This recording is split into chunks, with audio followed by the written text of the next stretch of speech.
if it comes through an auction, right? Car, motorcycle, truck, top fuel dragster, Volkswagen Beetle. If it comes through an auction, you have to consider it to be radioactive. Now, we've done countless videos over the years of shenanigans, classic car dealer shenanigans, auction shenanigans, but I never thought it would pop up in this form. So if you're not familiar with this, this is our Project Top Fueler. Belongs to a friend of ours, Jeff Bauer, and he bought this thing the last year, a couple of years ago. He found it at an auction. He bidded on it at the auction. It was no sale. And then afterwards, he really wanted this thing. So afterwards, he worked at a deal and ended up buying the car. But the point is, it came from an auction. All right, so he contacts me knowing I have a background in nitro cars. He's like, you want to get this thing running? I'm like, yes, let's do this thing. This will be a lot of fun. And I told him up front, I says, Jeff, we're going to have to go through that entire car. Like, no stone unturned. I don't want to even start it on gasoline until we've gone through the whole thing, just to make sure. And Jeff agreed. He was like, yes, absolutely. Because he knew going into it, that, you know, this is an exacting thing. You can't take anything for granted. So he gave me the green light. Go ahead. Yes, do whatever you have to do to this car. Let's make it right. We want to run it. So that's the mission. So this morning he comes by, he drops off a bunch of tools and stuff like that, touch base, and he says, you know, I'm going to start taking stuff off the top of the motor. And, you know, I'll let you know if I find anything. I haven't contacted him yet, but he'll watch this video. All right. I worked on this thing literally for 5 minutes, and I says, oh my God, I have to stop and make a video, because literally right at the surface, everything I'm touching. Now, when I eyeball the car, it looks good, okay? And it's a really nice assortment of parts, but it's nowhere near a car. And here, let me throw something else in there too. When he bought the car, he got like a picture scrapbook that showed this thing running, cackling, okay? So I'm like, okay, yes, you know, at least we know that all of the parts are there to run, because it ran before. Now we just have to make sure it's gonna run good when we strap you in there and descend you. All right, so like I said, I'm working on this thing for 5 minutes. 5 minutes. And I said, you know, let's get the blower off of this thing. First, let's get the injector head off of it, and then we'll take the blower off. So first thing I did was I loosened the idler pulley. It was, I don't want to say finger tight, but it was so loose that you could see it rides over here, and there's no witness mark on the bracket to show that this thing had actually been tightened down in place. It was just cute. So if we had fired this thing, as soon as you touched the throttle, this would have walked in and the belt would have skipped. All right, yeah, what are you gonna do? Then I go to take the injector head off. So now we're not using this injector head. We're gonna use a Enderley bug catcher, and this is a Hilborn 4-port. And there were several reasons for that, and I went into those reasons when we did the video on this. So this is a whole series, Project Top Fuel, part 1 through, I guess 6 is the one we just posted yesterday. This isn't going to be part of that series. This is different. So I explained why we were going to use the Enderley bug catcher as opposed to the Hilborn 4-port. But I go to take this off the top of the engine, okay? And the first thing you notice, so before you can access the bolts, this is held down with 6 bolts, 3 on each side. You have to take these lines off. These lines were all finger tight. That like literally finger tight. Did not need a wrench to take these off. Then I go to take these bolts out.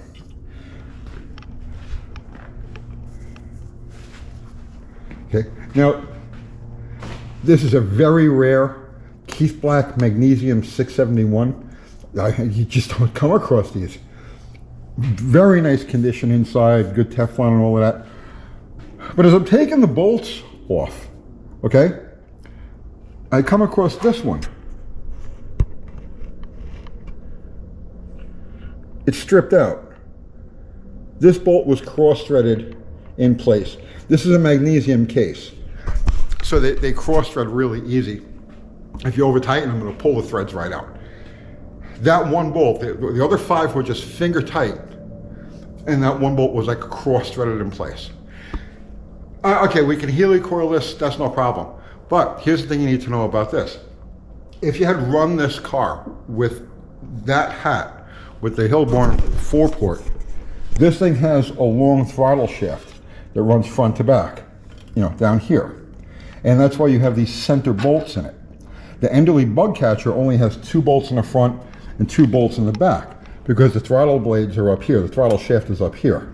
But this has this full array of bolts because it's got a throttle shaft that runs all the way through, and there can't be any distortion. So when this thing warms up, it has to be bolted straight to the blower. Like there can't be any deviation or it could bind the throttle shaft. So there's a possibility that this thing could have had a stuck throttle. We're not going to use that hole. I'm going to helicoil it anyway, just for good measure, but we're not going to use that hole. We're using just these 4 outers. But the point is, it was a possibility of sticking a throttle. But wait, there's more. That's barely even scratching the surface as far as potential stuck throttles go. Look at this one. This was a throttle return spring. It's a nice throttle return spring, and it's held in place by a very nice bracket. Nobody could argue with that, right? This is what it was held in place with, right? Just this screw. That's it. No jam nut, no stop, no nothing. Absolutely nothing to keep this screw from vibrating itself out and eliminating any possibility of a throttle return spring. And only one spring on the whole setup. Like whoever set this up, it didn't occur to them. Okay, granted, they were probably doing this just to sell it as an auction, so they're selling it as a piece of jewelry. But the point is, they don't know that somebody isn't going to take this thing and actually attempt to start it, to run it, to play around, to do some burnouts in their driveway or parking lot or whatever. How do you take a chance like that and attach something that is critical as a throttle return spring on a blown nitro dragster with just a screw and no jam nut, no nothing?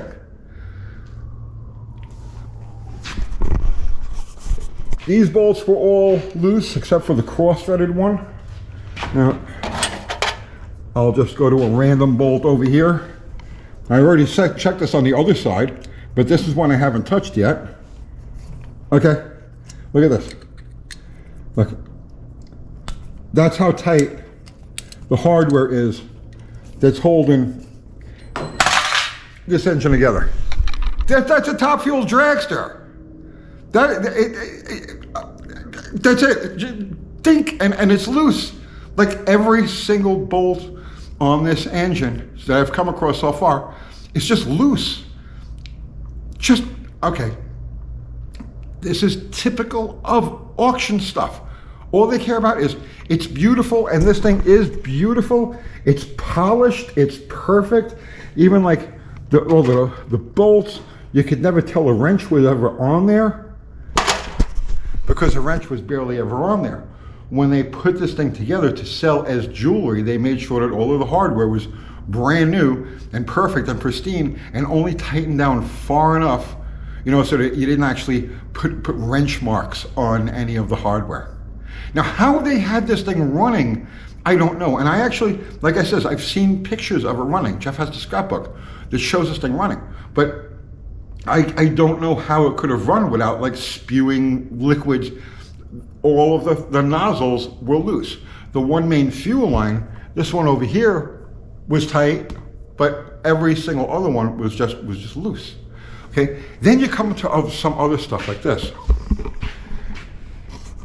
The firing order is correct, right? So, you know, 2, 4, 6, and 8, but on this Vertex cap, it doesn't correspond.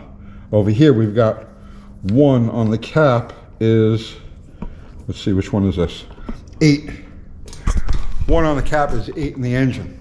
Which, okay, granted, I'm not going to go by the numbers that are on the cap, but somebody might. And so there's a chance that you've got cross plug wires. On a blown nitro deal, really? You don't take any chances at all. ever, under any circumstances. And then there's this. So this is an iron block and head setup, right? And in the old days, they used to run these water fills. Most of them are on the front, you'll find them on the front, but on this dragster here, they're on the back. And this is where you would fill the engine with water before you made a run. You put the cap on it. All right, there's only one problem with this setup. There's no vent. There's no vent. There's, okay, as the car's making a run, the water in the block boils. When it boils, it creates steam, and that steam needs to have a place to go. So you would have a tube attached to this filler that would run down and let the steam blow off into one of the header tubes. And here we don't have anything like that. So once again, if somebody had decided, oh, I want to play with this car and, you know, I'm going to fill the water, you know, the way the water's supposed to be, when that water boiled, the only place it could go is to push through a head gasket, which could very well be on the outside, doesn't have to be on the inside, could be to the outside, in which case you spraying water under the tires. So again, it's like, and this is every single thing I'm touching on this car. Now, I'm not saying it's a bad car. It's a fantastic car. It's a beautiful car. And all of the parts on it are really pristine, really nice. But the assembly of those parts, how they're all fitted together, 5 minutes. That's just what I found in the first 5 minutes of actually working on this car. When we introduced this project, a lot of commenters were like, oh, just put gas in it and run it, or just put nitro in it and run it, don't worry about it.